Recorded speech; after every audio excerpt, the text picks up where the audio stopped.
Chapter 9 light, reflection and refraction. Friends, इस chapter में हम लाइट और इसके रिफ्लेक्शन और रिफ्रैक्शन को डिस्कस करेंगे। हमारी लाइफ में लाइट की इंपॉर्टेंस इस पॉइंट से क्लियर है कि हमें कुछ भी देखने के लिए लाइट की जरूरत होती है। एंड फ्रेंड्स, हम जानते हैं कि कोई भी ऑब्जेक्ट हमें तभी दिखाई देता है जब उसे लाइट की रेज हिट करेंगी और वह रेज रिफ्लेक्ट होकर हमारी आईज में एंटर करेंगी। और यही रीजन है कि हम एक डार्क रूम में कुछ भी नहीं देख सकते। हमारे सराउंडिंग में होने वाले इंसिडेंट से हम कंक्लूड कर सकते हैं कि लाइट स्ट्रेट लाइन में ट्रैवल करती है। अब हम लाइट के रिफ्लेक्शन और रिफ्रैक्शन को समझते हैं। लाइट की रेज जब भी कोई ओपेक ऑब्जेक्ट के सरफेस को हिट करती है तब वह बाउंस होकर रिटर्न होती है। इसे रिफ्लेक्शन कहते हैं। ऑन द अदर हैंड, जब लाइट्स रेज किसी ट्रांसपेरेंट या ट्रांसल्यूसेंट ऑब्जेक्ट पर गिरती है और उससे पास हो जाती है और डायरेक्शन चेंज करती है तो उसे रिफ्रैक्शन कहते हैं। सो फ्रेंड्स, हम बात करते हैं लाइट के रिफ्लेक्शन की। नाउ रिफ्लेक्शन दो टाइप्स के होते हैं। First, real and inverted. Second, virtual and erect, जिसमें हम स्मूथ सरफेस वाले प्लेन मिरर के साथ साथ स्फेरिकल मिरर से क्रिएट होती इमेजेस के बारे में भी स्टडी करेंगे। सो सबसे पहले प्लेन मिरर से क्रिएट होती इमेजेस के बारे में हम डिस्कस करते हैं। और हम जानते हैं कि अगर लाइट रे मिरर जैसे परफेक्टली पॉलिश्ड सरफेस को हिट करती है तब वह most of the light reflect करती है। हम यहाँ मिरर सरफेस के साथ एक परपेंडिकुलर बनाएंगे, मीन्स वह सरफेस के साथ 90 डिग्री एंगल बनाएगा। As shown in the figure, incident ray और परपेंडिकुलर रे के बीच एंगल ऑफ इंसिडेंस आई और रिफ्लेक्टेड रे और परपेंडिकुलर के बीच angle of reflection R form होगा। फ्रेंड्स, हम रिफ्लेक्शन ऑफ लाइट के रूल्स को प्रीवियस क्लास में ऑलरेडी पढ़ चुके हैं, but let's recall once. So first, angle of incidence and angle of reflections are equal. यहां हम देख सकते हैं कि जितनी डिग्री का एंगल ऑफ इंसिडेंस है उतनी ही डिग्री का एंगल ऑफ रिफ्लेक्शन है भी है। Now second, the incident ray, the normal और the reflected ray same plane में लाई करते हैं। लॉज ऑफ रिफ्लेक्शन सभी प्रकार के रिफ्लेक्टिव सरफेस और स्फेरिकल सरफेस में अप्लाई होते हैं। फ्रेंड्स, आपने फ्लैट सरफेस मिरर से बनने वाली इमेज को देखा ही होगा, क्योंकि उसका यूज डेली हम हेयर कॉम्बिंग के लिए करते हैं, है ना? तो आइए हम इसी फ्लैट सरफेस मिरर से बनने वाली इमेज के कैरेक्टरिस्टिक्स को स्टडी करें। नंबर 1, एक प्लेन सरफेस मिरर से फॉर्म हुई इमेज हमेशा वर्चुअल और इरेक्ट होती है। वर्चुअल मीन्स इमेज एक्चुअल में प्रेजेंट नहीं है बट इमेजिनरी होता है, और इरेक्ट मीन्स स्ट्रेट।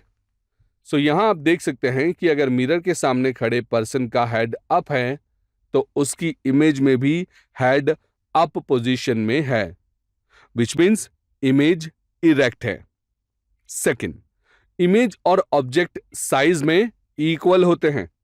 यहां पर्सन के इमेज की हाइट और पर्सन की रियल हाइट दोनों सेम हैं। नंबर 3, एक इमेज मिरर के पीछे उतने ही डिस्टेंस पर होती है जितने डिस्टेंस पर ऑब्जेक्ट को मिरर के सामने रखा होता है। यहां हम देख सकते हैं कि मिरर से पर्सन जितनी दूर खड़ा है वह डिस्टेंस और मिरर से इमेज का डिस्टेंस सेम है। Now 4, formed image laterally inverted होता है। सो फ्रेंड्स, हम यहां नोटिस कर सकते हैं कि पर्सन ने अपना लेफ्ट हैंड उठाया है लेकिन इमेज में उसका राइट हैंड ऊपर है। सो इमेज में लेफ्ट राइट इन्वर्ट हो जाता है। ऑलराइट फ्रेंड्स, तो यहाँ हमने प्लेन सरफेस मिरर से बनने वाली इमेजेस और उसके कैरेक्टरिस्टिक्स के बारे में समझा। अब हम स्फेरिकल मिरर के बारे में डिस्कस करेंगे। स्फेरिकल मिरर्स टू टाइप्स के होते हैं, कॉनकेव मिरर और कॉन्वेक्स मिरर। जिस मिरर की रिफ्लेक्टिंग सरफेस इनवर्ड कर्व्ड होती है उसे कॉनकेव मिरर कहते हैं, और जिस मिरर की रिफ्लेक्टिंग सरफेस आउटवर्ड्स कर्व्ड होती है उसे कॉन्वेक्स मिरर कहा जाता है। और इसका एक इजी एग्जांपल है हमारे घर में यूज होने वाला स्पून। नाउ स्पून के अंदर का spherical surface inwards curved mirror यानी कि कॉनकेव मिरर का एग्जाम्पल है, और स्पून की outer spherical surface outwards curved mirror यानी कि कॉन्वेक्स मिरर का एग्जाम्पल है। नाउ इनवर्ड्स कर्व्ड मिरर को कॉनकेव मिरर कहा जाता है क्योंकि इस पर हिट होने वाली लाइट रेज रिफ्लेक्ट होकर एक पॉइंट पे कन्वर्ज होती है, वेरेज आउटवर्ड्स कर्व्ड मिरर को कॉन्वेक्स मिरर कहा जाता है क्योंकि इस पर हिट करने वाली लाइट रेज कन्वर्ज होकर फैल जाती है। अब इससे पहले कि हम कॉनकेव और कॉन्वेक्स मिरर की इमेजेस को डिस्कस करें, आइए कुछ इंपॉर्टेंट वर्ड्स को समझते हैं, जैसे कि pole, centre of curvature, radius of the curvature, principal axis, principal focus और focal length. Now first of all let's see pole. Friends, spherical mirror की रिफ्लेक्टिंग सरफेस के सेंटर को पोल कहते हैं। पोल को यूजुअली लेटर P से denote किया जाता है, जिसे हम कॉन्वेक्स और कॉनकेव मिरर में देख सकते हैं। Then comes the centre of curvature.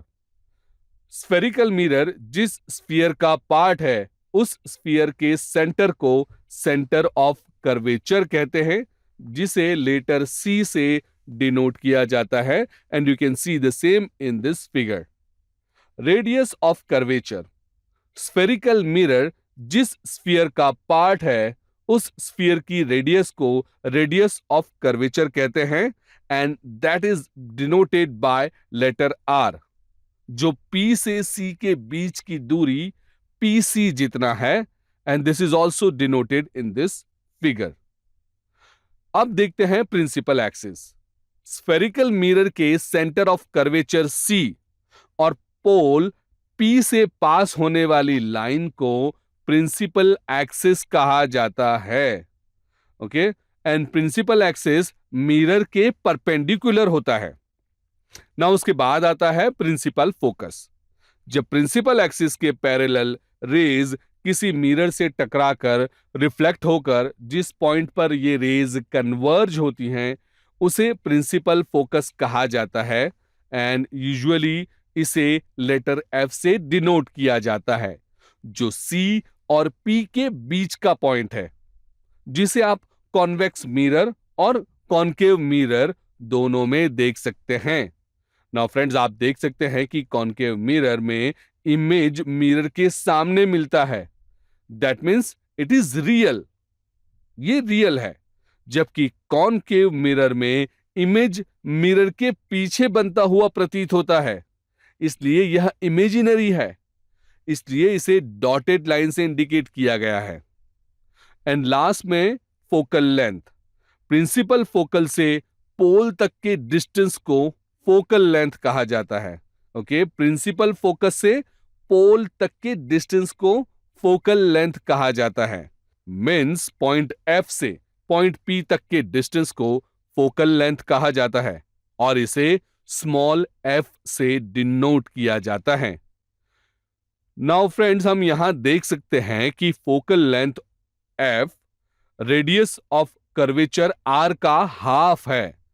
सो अगर फॉर्मूला के थ्रू डिनोट करना हो तो हम यह लिख सकते हैं।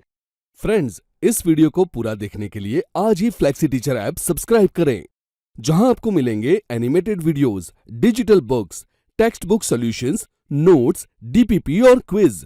और हाँ, flexi teacher app mobile, TV और कंप्यूटर पर अवेलेबल है। और अगर आपके पास इंटरनेट नहीं है तो तुरंत ऑफलाइन सेट टॉप बॉक्स के लिए संपर्क करें।